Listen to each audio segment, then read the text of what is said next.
that is totally awesome right now in the car market, makes it a lot more fun, is the fact that all these manufacturers are duking it out in the hot hatch segment. Ford has their Fiesta ST as well as their Focus ST. Volkswagen has had and still has their Golf GTI. Hyundai has their Veloster Turbo. And you have this, the Nissan Juke Nismo RS.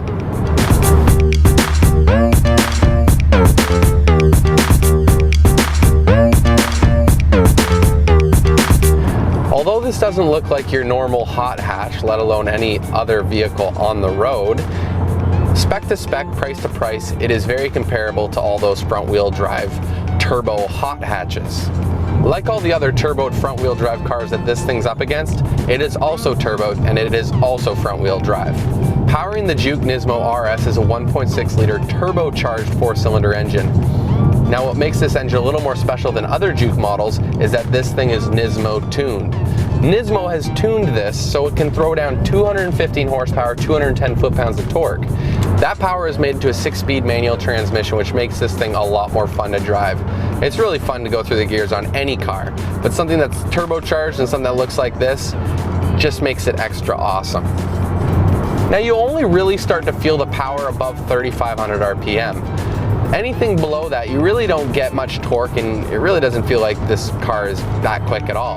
But anything above 3,500 RPM is where this thing gets extra fun and extra quick.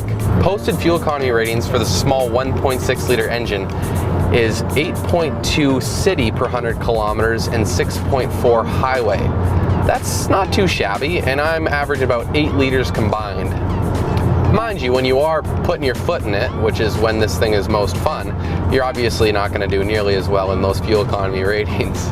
The front, rear, and side fascias have been adjusted, lowered, lengthened, widened, whatever they needed to do to make this thing look a lot more badass.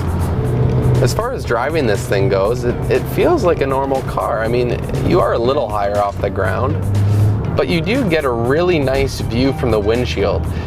Those very strange looking headlight things that are on top of the hood that really look like a creature's eyeballs actually look kind of fun when you're looking out the windshield, because it kind of gives you a good sense of where the front of the car is. When you do put your foot in it, you do get a little bit of torque steer, so you probably want to put both hands on the wheel before you really punch it. But it's easy to forgive while holding the steering wheel, because the steering wheel with the Alcantara is very comfortable to hang on to when you're getting thrown back in your seat. Doesn't sound too bad. It sounds like a small engine when you're revving it. I gotta say, the number one thing on my list is these seats. These seats are extremely comfortable for something that, I mean, they're kind of hard to get into because the side bolsters are really, really sturdy. So when your hip kind of comes over, sometimes you can bump your hip and it actually kind of feels like someone's giving you a Charlie horse. But as soon as you get into the bucket, it holds you in there, and it really emphasizes the feeling that you're in something pretty sporty.